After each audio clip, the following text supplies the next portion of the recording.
YouTube, what's going on? Long time no see. It's been a while since I created a video. I've been kind of working on the business and whatnot, been scaling up, acquiring new business credit. We actually just got approved for an Inc. business card with a $70,000 0% limit. So I've been kind of taking a step back and focusing on the future in terms of scaling and everything that comes along with that. I thought it was pretty important that I took it very seriously, as opposed to just trying to run the same repeat over and over again, because there was no path in scaling that way. But anyways, today I have my favorite watch. This is a watch I was trying to acquire since I first bought my 36mm Tiffany.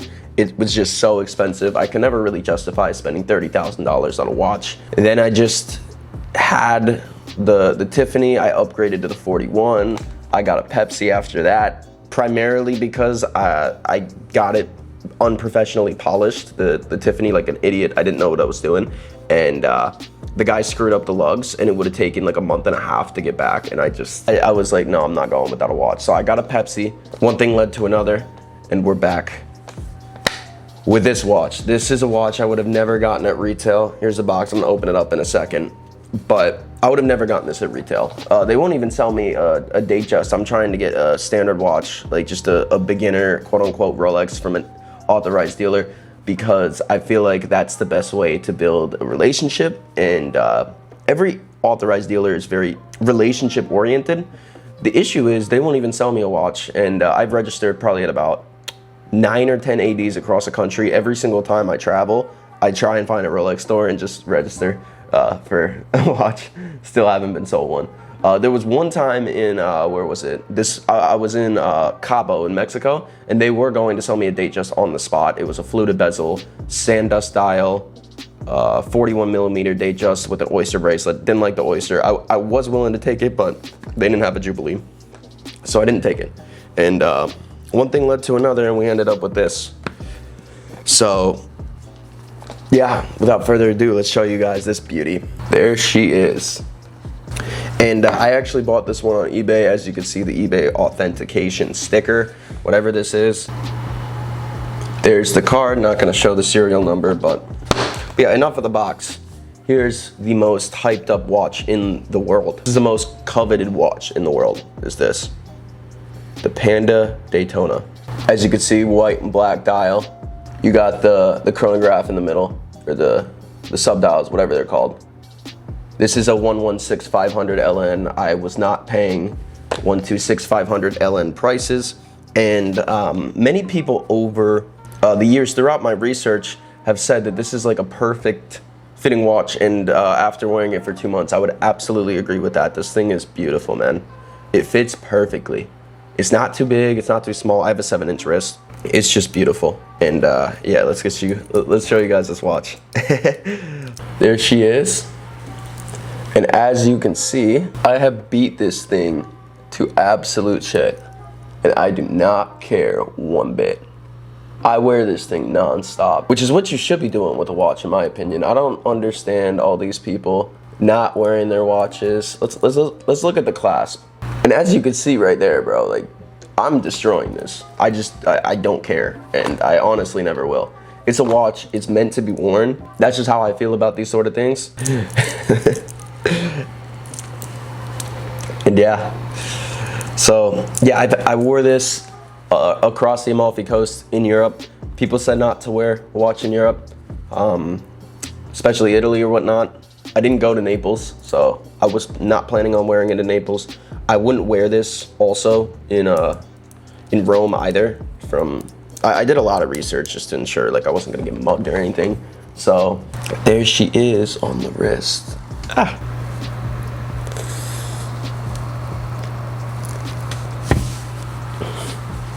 Panda Daytona, man. But why did I end up buying this watch? Because I've switched watches a few times, and I never really felt, you know, like I was dating a bunch of watches, but I wasn't marrying none of them, and this seems like the one I'm kind of engaged with at the moment. But why this watch? Well, first off, this watch right here, let me take it off and just kind of get a visual. This watch right here, guys, is just aesthetically beautiful, period. It's a white dial with red writing in the middle. You can see everything, but It's red writing on the dial. You got the pushers and the regular crown.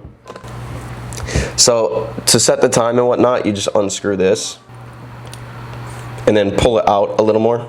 I'm not gonna do it because it's set perfectly right now. And you can see the hour markers are a little different because it's a 116, so it's not like the thinner ones. And then the chronographs or dials, whatever you call them, I don't even know the proper name, so don't hone in on me, watch guys. I'm still kind of new. These have like ridges on them, and it's perfect proportionately. It's perfect like overall, man. But it's just like an aesthetically beautiful watch, dude. It's white and black. Like, what more could you want? You know, if you want color, you want color. But for an every single day that goes with everything, this thing right here goes with any and everything there is. There's no exceptions. It's just damn near perfect. Yeah, if I had to nitpick, I don't like the oyster bracelet, but it's a Daytona, so it's not gonna be on anything other than an oyster bracelet.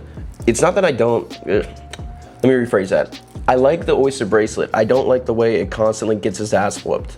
And that's what happened to my Tiffany. Like, it was getting absolutely beat down. There was like one giant scratch that just looked awful. And that whole bracelet's satin, so it kind of stuck out like a sore thumb, as opposed to any of these. Like, these kind of give the watch character. Same thing with that one, but there was just a giant one. I wanted it out and they screwed me up, bro. Like, I got it back. They didn't even, they didn't do it correctly. And I went to an AD and they said it would take a while to fix, so I was just not really with it. But I ended up with this, which I never ever would have expected. Really, I never expected to end up with this watch, but I did. A reasonable amount under market. This is a 2017 year, definitely out of warranty. Don't really care about that. I have it insured, everything already, which definitely want insure your watches. Go get a State Farm personal articles policy. It's worth every penny. It's not that expensive either. If you're thinking about getting this watch, we just have to accept, as collectors and as, you know, enthusiasts, watch enthusiasts, you're not getting this for retail. It's not happening unless you have like the most perfect relationship ever, and you're just like straight out boys and you go out with your AD and like pay for their fucking dinners. No, I'm kidding. But like, if you don't have crazy spend, dude, this watch isn't coming. And even if you're able to acquire it, there's still a wait. Like, from what I've heard, once you get to a certain status with an authorized dealer, they start giving you the wait. And even for Pepsi's, they'll still tell you it's like a year or two. And it sounds like it's the same with this. But once again, it's VIP only. So I'm not VIP. I haven't even been able to get a watch from an AD. Kind of is what it is. But that is why I ended up going with this on the secondary market. And it was funny because I walk into ADs in other countries or even in the US. One time I was in Aspen and I put my name down at the AD and I was wearing the Tiffany 41. And they're asking me why I didn't buy the Tiffany 41 from the AD. Keep in mind, it was discontinued in 2022. And I'm talking with them, I'm like, one, you guys would have never sold me this watch. They're not gonna be honest. But I'm like, you guys wouldn't sell this watch to me. First off, it was still hard to get when it was out. And two, I didn't have money in 2022 or 2021 to be buying a Rolex, really. So I didn't have money like I do now. So that's just kind of how that played out, but it's interesting. It's such a loyalty game. That just screamed like, we want your loyalty to me when they said that, which I don't have a problem with that, but you gotta sell me a watch first and we gotta build that relationship up. But anyways, I ended up with the 116-500 LN. I think it's beautiful. Let me know what you guys think. If you guys want this watch. Now, resale prices are ridiculous. I understand a lot of people saying like, I would never pay resale for a Rolex and this, that, and the third. And yeah, bro, it is ridiculous. Like, this is almost as much as an AP Royal Oak 15500 ST. It's in that range, dude. I could have went with an AP Royal Oak. I just thought for a daily wear, for everything else, I just felt more connected to this one. And the ceramic bezels are really nice, which I was specifically never going to go with the older ones because that's steel that's right here will just scratch and it's gonna look awful. Now, I don't mind the bracelet being scratched, but the bezel and the sapphire is, anything on the face is really a no-go. Anything on the face. Now the lugs are scratched. You know, what are you gonna do? So another question I have is like whenever I'm gonna need the service, I don't know when I'm gonna need a service. I guess we're gonna find that out. We'll see how long it is. Maybe I'll give you guys an update in regards to that, but so far so good. It works perfectly, keeps time well. One thing is I do like leaving the chronograph function, the timer, running all the time because I think it looks cool when the hand's sweeping. So let me actually show you guys that right now. So as you can see right here, the seconds hand for the timer is stuck in place. So what you do is you unscrew this, and then there you go. Now it's running. So I do like leaving it on because I think it looks cool. The thing about it is I've noticed that it doesn't keep time as accurately. So every 2 weeks or something, I'll lose a few minutes, which I'll have to reset it manually. So I like it running. I think it's pretty cool. But you know, I guess to each their own. I guess it's really not intended to be running all the time, but I think it looks cool when it's running. You know, it's kind of like a pick your poison situation. Recently, I've just been leaving it there because of that. Yeah, but another thing is, in regards to buying watches on eBay, find it, like if someone's selling watches on eBay, their authentication's not bad.